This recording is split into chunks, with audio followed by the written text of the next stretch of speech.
Have you ever been so sure you were right and then realized you weren't?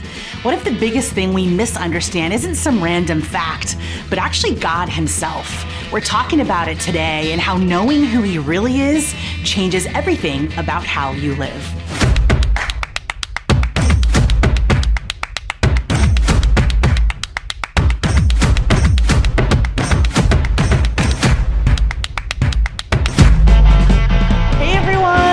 My name is Emily, and I'm the pastor right here at Epic Online, and welcome to Epic Everywhere, practical teaching to help you grow in your faith no matter where you are on your spiritual journey. Hey, as we get started, I want to welcome everyone who's new here today. If that's you, we're so glad that you made it. We really hope today will be an encouraging and a meaningful experience for you. Whether you're new today or you've been hanging out with us for some time, hey, I want to invite you to check in for church. So you can get your phone out if you don't have it out already.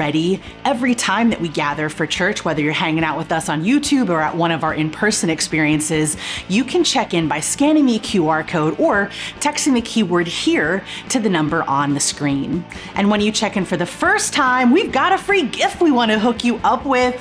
We've got a t-shirt that I would love to send your way just to thank you for being here. So be sure to check in. When you do check in, it lets us know that you're here so we can better care for you. It also gives you access to some helpful resources on today's Hub, including an opportunity to let us know how we can pray for you. The Hub is also the place where you'll find some things that are going down at Epic. Every week, we have an incredible crew of team members that serve us so that our church can continue to reach more and more people. If you hang out with us in person, they're the ones that serve you coffee, greet and seat you, take care of your kids, teach them about Jesus and our youth. Listen, here online, we've got amazing folks who host you in our chat during our premiere on Sundays at 8 a.m. They serve with our office and operations team. They hold it down. And every year we love to be able to take time to celebrate and appreciate everyone who serves at our team conference. Team conference is going down this year on February 28th, where we'll have an opportunity to grow in our leadership, have some fun, and honor everyone who serves us each week. So if you're on a team conference is for you. Make sure that you RSVP and show up. And if you're not on a team yet, you can join a team by using the link in the Hub so we can celebrate you too. Something else that's going to be going down here at Epic is Baptism Sunday on February 22nd. It is going to be such a special day. Baptism is for anyone who's made the decision to follow Jesus. It's really our way of standing up and saying, hey, I'm with Him. In 2 Corinthians 5:17, it says that in Christ we become a brand new person, a new creation. The old life is gone and a new one has begun. That's exactly what baptism symbolizes. It's this outward sign of the work God's doing in your heart. So if you've made the decision to follow Jesus, I want to encourage you and challenge you. Baptism is your next step. You can find all the details or sign up right now on the Hub or on our website. Don't put it off. Sign up to get baptized today. Well, before we get to our message, I want to take a moment to encourage us in our giving and really celebrate. If you'd like to give today, you can do that on the Hub or on our website.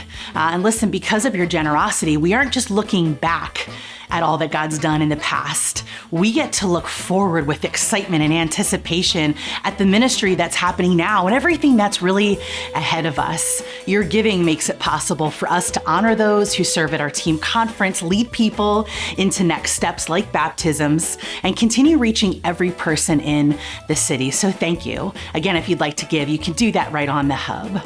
Well, the time has come for today's message, so let's lean in, let's listen up, and let's get better together.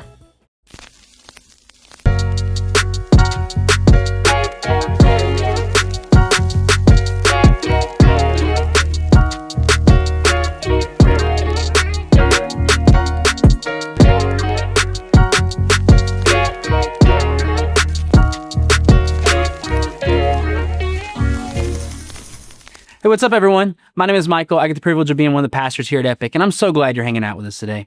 Throughout the past several weeks, we've been in a series called Verses on Vinyl, Psalms in the Key of Life, where we're walking through some of the Psalms and really pulling some things out of them and learning how we can apply them to our lives, because the book of Psalms is so good. It's filled with songs and poems and prayers that really hit every emotion we can feel, the highs and the lows, the good and the bad, all the things that we kind of experience and go through in life. The Psalms talk about them all.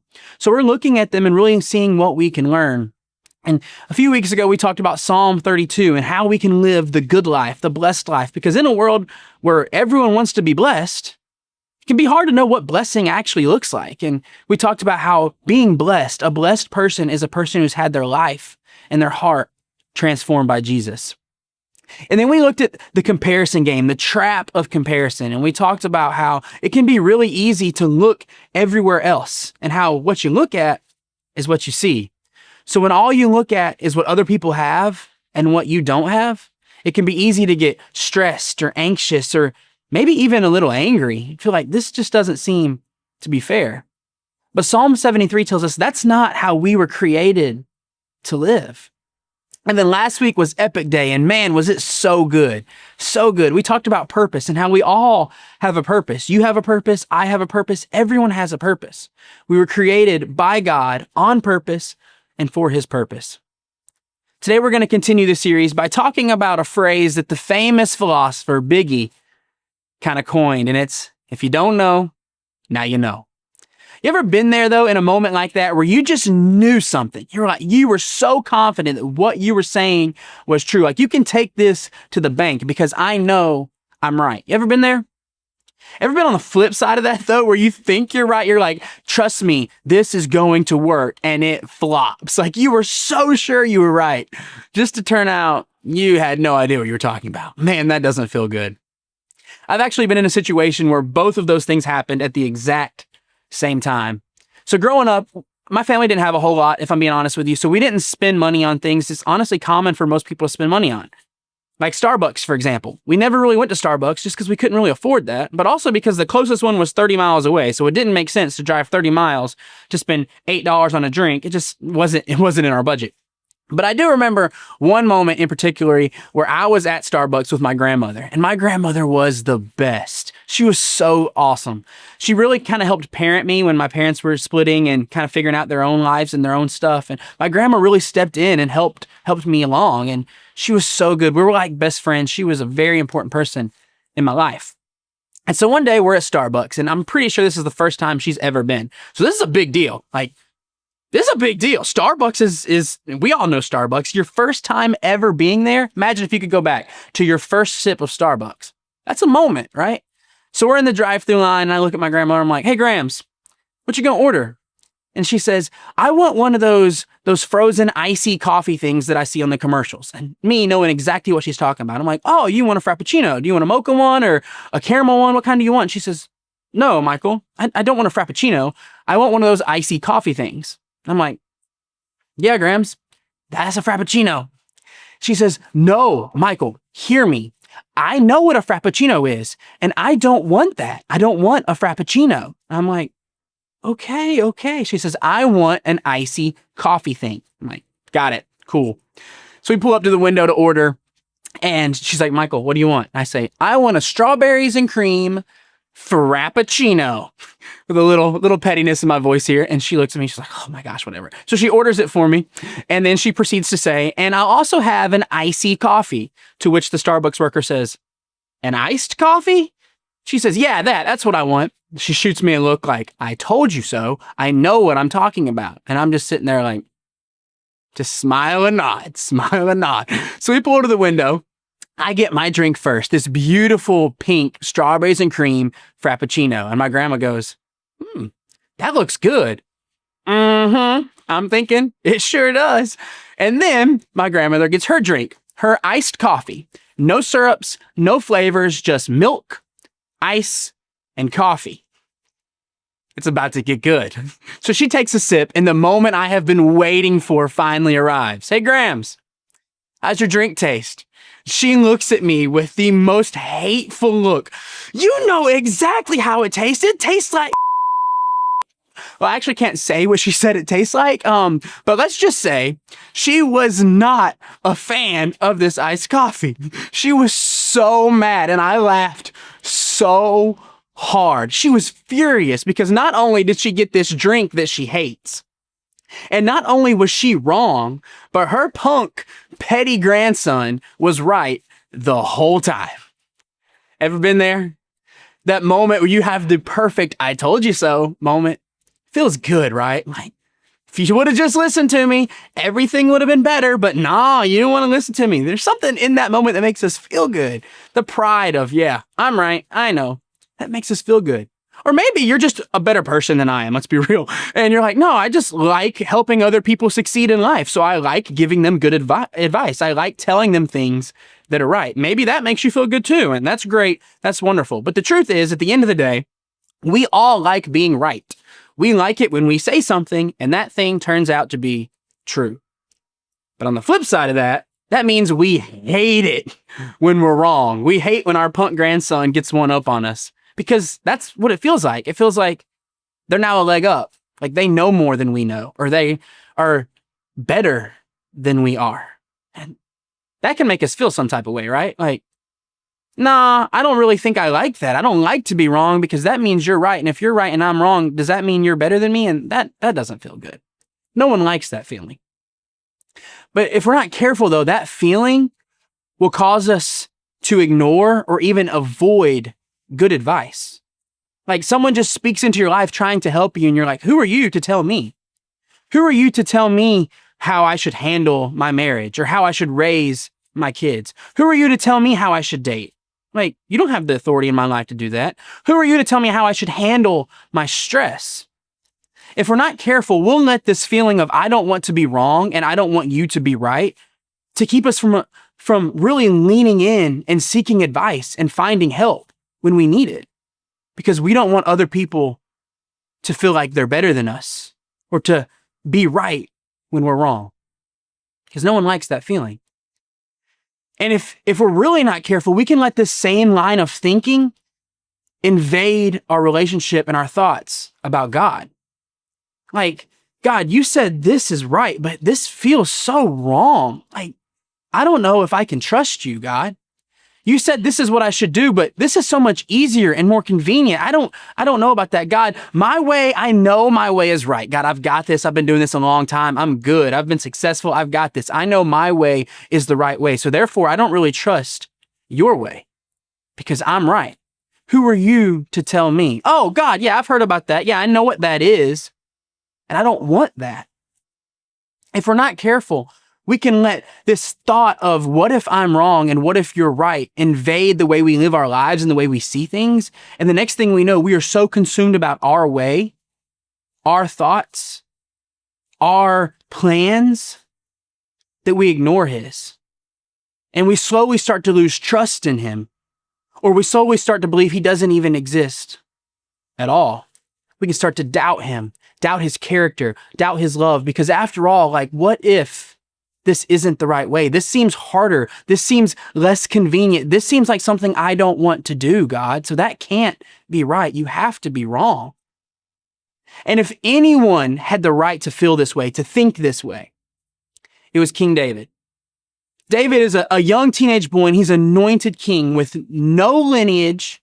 And there's already a king on the throne. There is a king on the throne, a big, strong, wonderful, powerful king.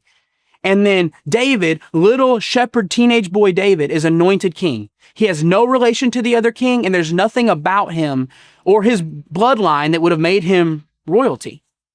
Seems like God got that one wrong. But then David goes into battle and fights a giant and is victorious, and he's invited into the palace, and it's like, oh, things are looking up. But he's invited into the palace not as a king, but as a servant boy. To serve the king, to do what the king tells him and asks him to do. Not a king, a servant. Seems like God got that one wrong. And then the king goes mad and tries to kill David multiple times. So David ends up fleeing for his life. He's on the run, away from his family for 10 to 15 years, alone, living in deserts, caves, in the wilderness with wild animals. All because the king, the most powerful person in the kingdom, wanted him dead. And he had the authority and the power to make it happen. So in order to save his life, David runs and hides and lives anywhere he can survive, begging for food, desperately trying to find water, having nothing and no one. It gets to the point where it gets so bad, he actually runs to an enemy nation just to keep himself alive. And this happens for more than a decade. David the king? Nah. More like David the fugitive. God, it seems like you got all of this wrong. I mean, anointed king 15, 20 years ago, and nothing but bad things happening since. It seems like you're telling me that your way is for me to be king probably isn't right. It seems like your way is the wrong way.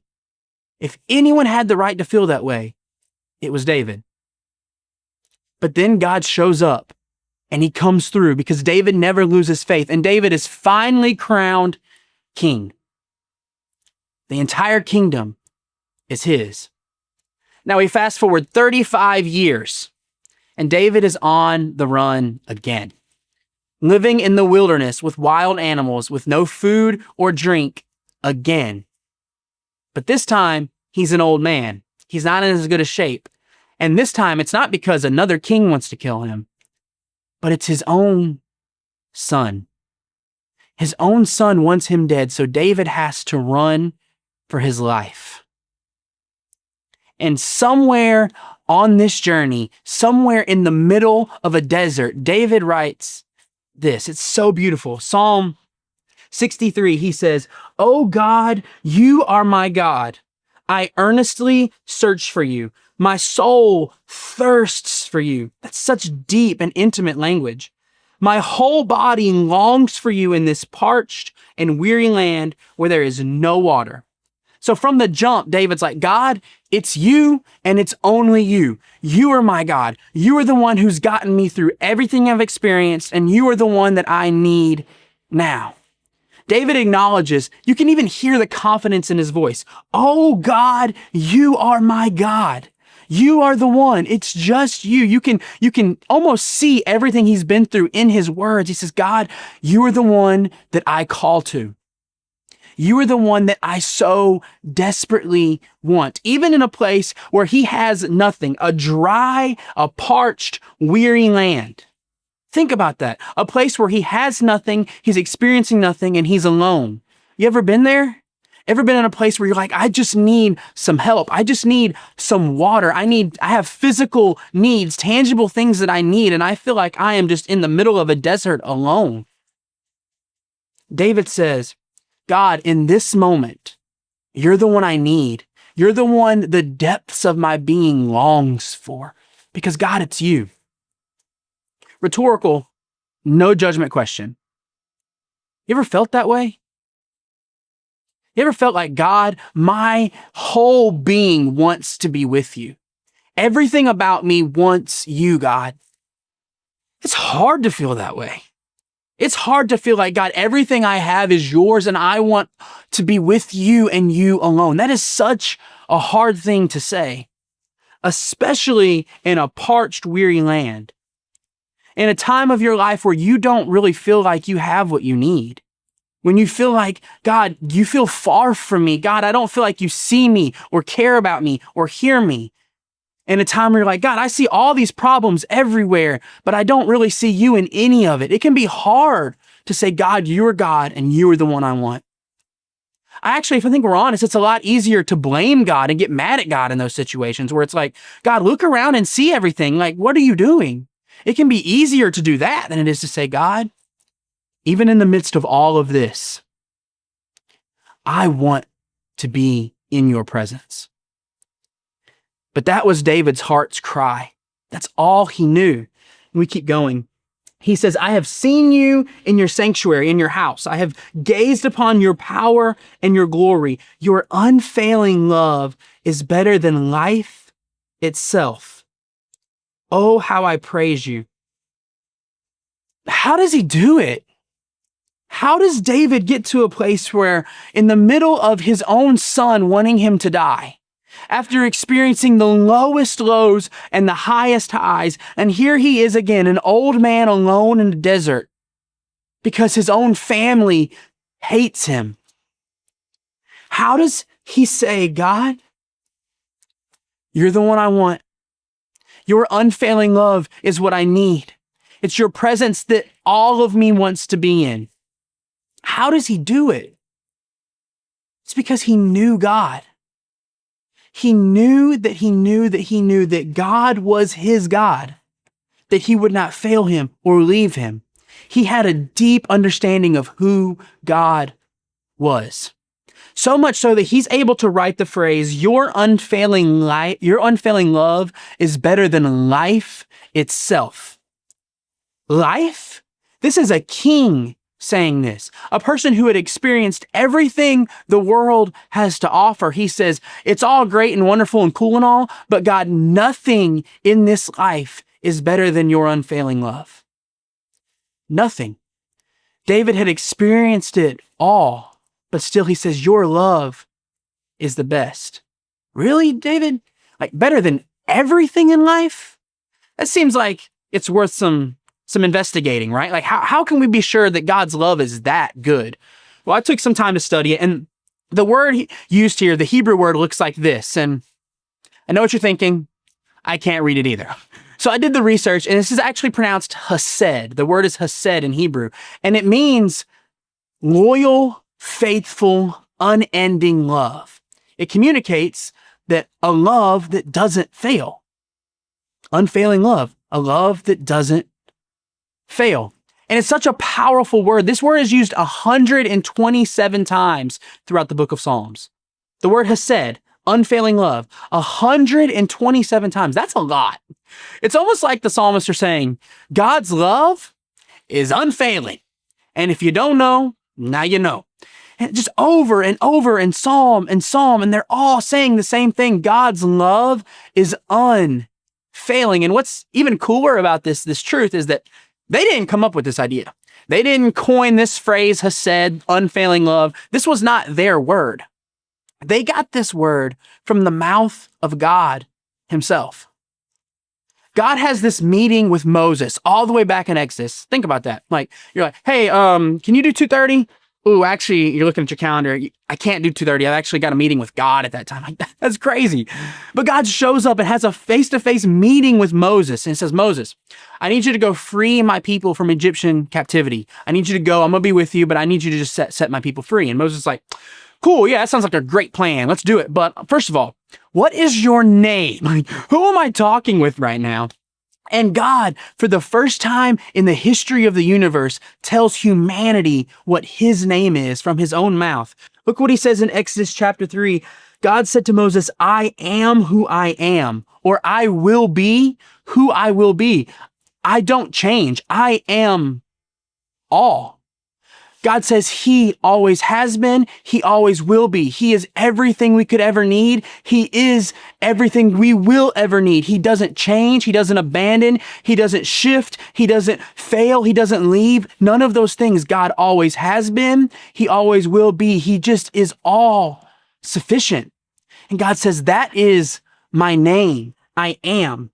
He continues, this is what you were to say to the Israelites. I am has sent me to you.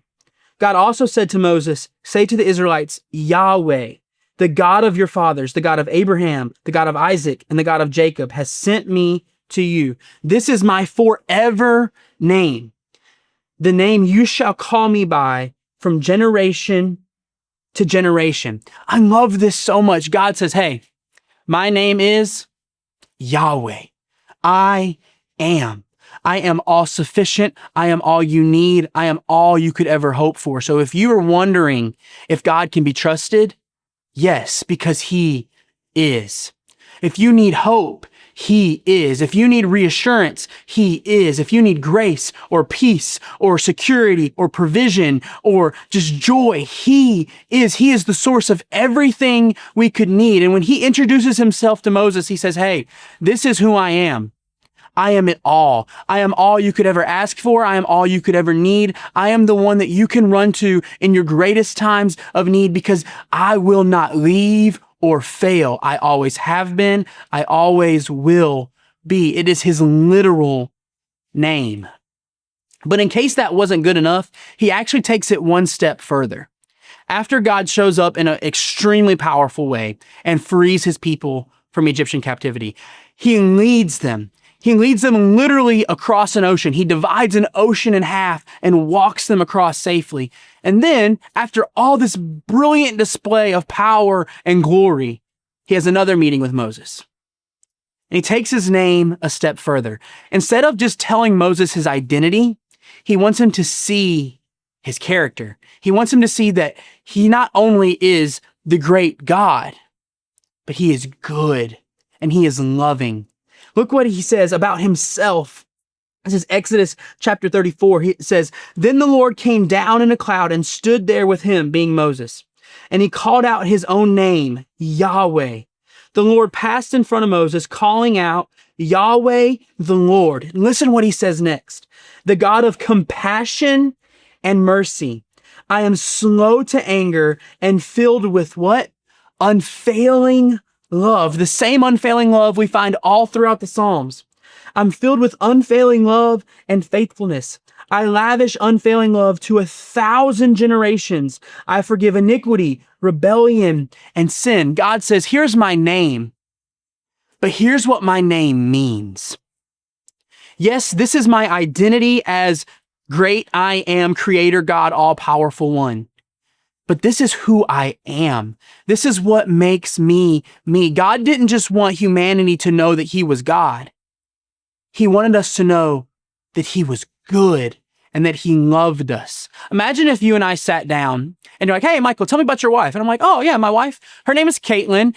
She's about 5'4". She's 29 years old. She's got brown curly hair. Her birthday's in March." And you're like, "Great, cool, wonderful, thanks. But what is she like? What makes her her?" And you're just telling me facts about her. Like, what does she like to do? What is she interested in? Because that's what our identity and our character is truly found in. And that's what God wants us to know. Is he all powerful? Yes, absolutely. Is he the creator of the universe? You got it. Is he the only one who ever could be everlasting? Yes. All those things are true about God. But none of those things are the things that he uses to define himself. When he wants us to truly know who he is, he says, "I'm a God of compassion. I'm a God of mercy. I'm a God that doesn't fail. I'm a God that pours out unfailing love to everyone. I'm a God that is slow to anger." He wants us to see who he really is, what makes him him. And the psalmist knew him for that. That's why we see it 127 times. He is a God of unfailing love. They knew that to be true because they knew him. They knew his heart. They knew his character. They knew who their God was. They knew without a shadow of a doubt. And hear me today, that unfailing love overflows from the unfailing God. I'm going to say it again. Unfailing love for you, for me, for everyone. It overflows from the unfailing God. The psalmist knew this to be true. David knew this to be true. That's why he could write what he wrote in the middle of such a difficult time where his family had turned his back on him and he's living alone in the wilderness. He says, "God, your unfailing love is better than life." Because he had known God. He had seen God's faithfulness time and time and time again. From pastures to palaces, from caves to glory, from loneliness to having everyone want to be with him. David had experienced it all, and he said nothing compares to the unfailing love of God. No crown, no throne, no glory, no person. Nothing had never let David down. Everything had let him down in some way, including himself. Everything had failed him along the way, except the God that he knew to be a God of compassion and mercy. A God that he knew poured out unfailing love on everyone.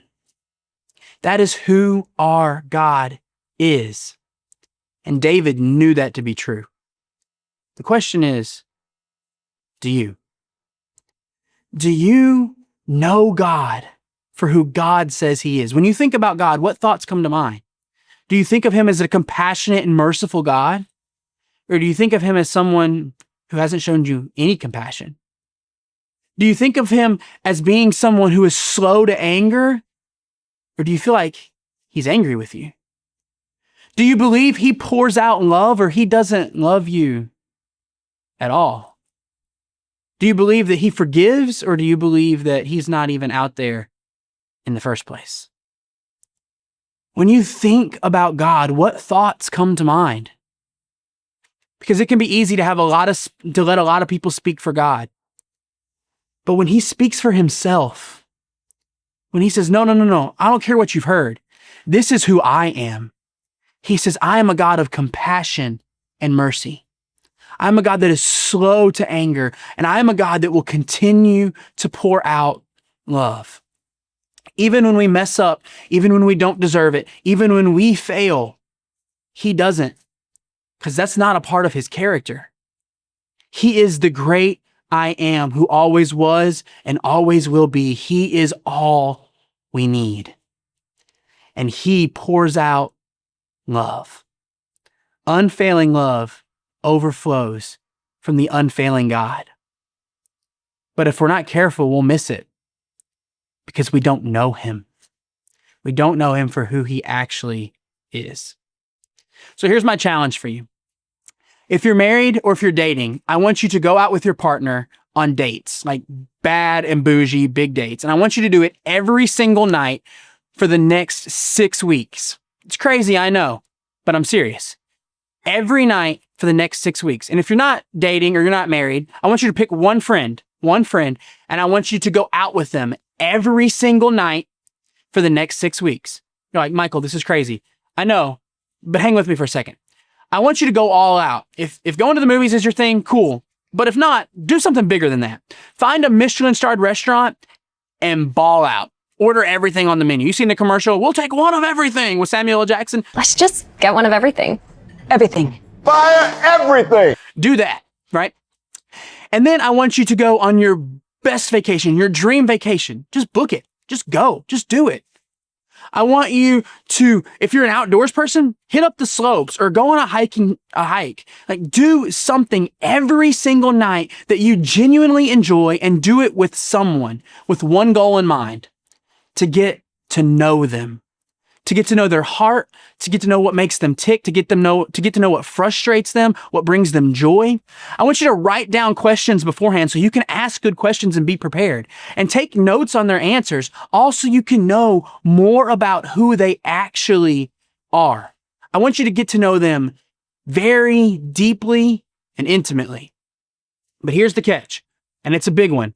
I want you to do all these things, the Michelin-starred restaurants, the vacations, the skiing or snowboarding, whatever is your thing. I want you to do all of that, but leave your partner or your friend at home. That's right. Do it all alone. Go by yourself. I know what you're thinking. Michael, why would I do that? Why would I spend all this time and money on things that I can't even really afford in the first place? To grow a relationship that's not going to grow because they're not with me. It doesn't make any sense. How am I supposed to get to know someone if I'm leaving them at home? That's not going to help build our relationship. That's probably going to hurt it. If I'm like, hey, honey, yeah, I'm going to go to the best restaurant in the city, but yeah, you're not invited. Like, that's not going to strengthen my relationship at all. Michael, that's terrible advice. Exactly. But yet so many times, this is how we look at our relationship with God. We go off, we do our own thing, never taking the time to learn who he is at all. Never really hearing what his heart is, how much he loves us, how much he loves the people around us. We miss it.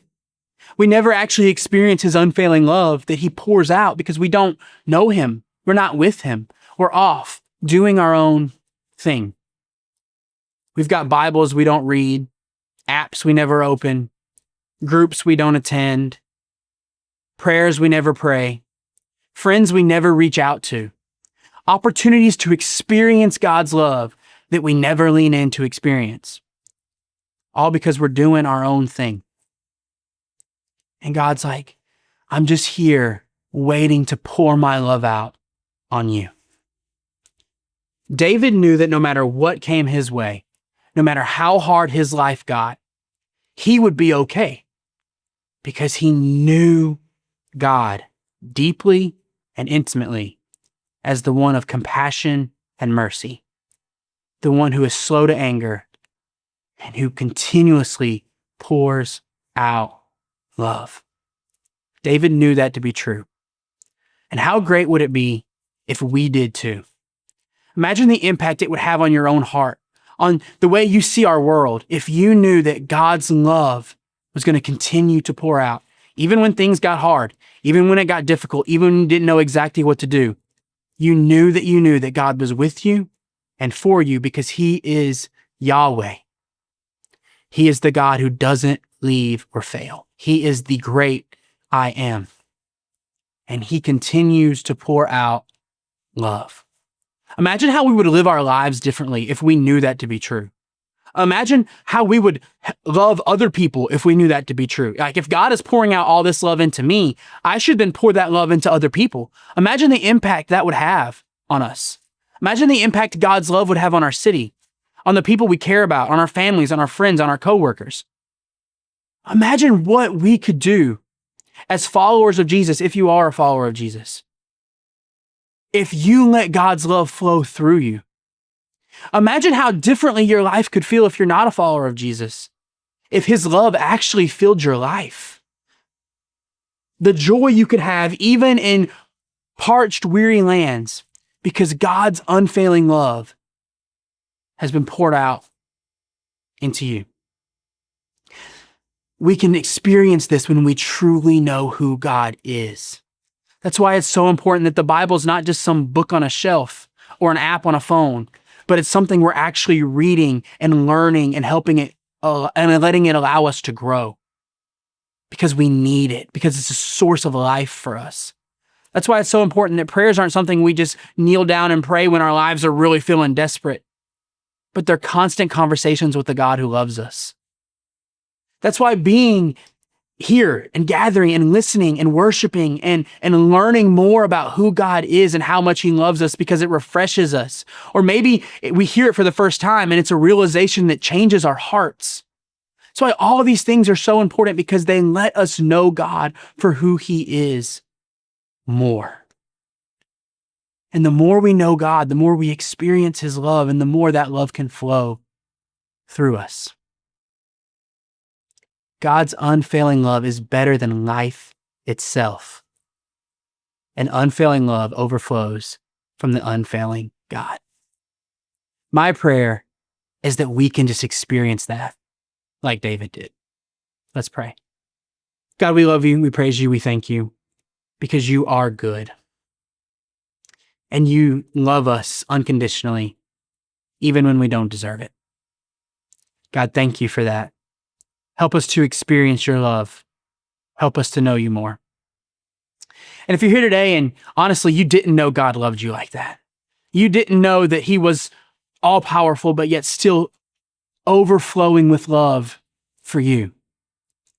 But today you've kind of experienced it. You've kind of seen, wow, I can know God like that. I didn't know that. God loves me like that. I really didn't know that. I want you to know that it's true. God does completely love you. And if today you want to make the decision to give your life to Jesus, to make him the leader of your life, I'm going to say this simple prayer. I'm going to invite you to pray it with me. It's easy. Just like, God, I need you. I need your love in my life. I need you to lead me. I need you to be with me. So will you forgive me and be the leader of my life? In Jesus' name, amen. Hey, if you prayed that prayer today, we want to celebrate with you. That is awesome. When you checked in, there's a spot on the hub that says follow Jesus. If you could click that for us, just so we can celebrate with you and give you some next steps along your journey. We really want to be there for you because that's amazing. We want to experience God's love for all of us together. Well, hey guys, thanks for hanging out with us today. Can't wait to see you back next week. Love you. Thanks so much for that message, Michael. I hope that as you leave today, you see God more clearly. David trusted God not because life was easy, but because over time, he learned who God really is. A God who is present, who's compassionate, a God whose love never fails, and a God who is still the same today. Thanks again for hanging out with us. Hey, before you leave, take time to like, comment, and share this video. And if today's message was meaningful for you, if it was what you needed to hear, chances are there's someone that you know, or maybe somebody that follows you on social who needs this as well. So I want to encourage you, go ahead, share this episode, and see all that God's going to do because of it. Well, have a great rest of your week. I can't wait to see all of you right back here next week.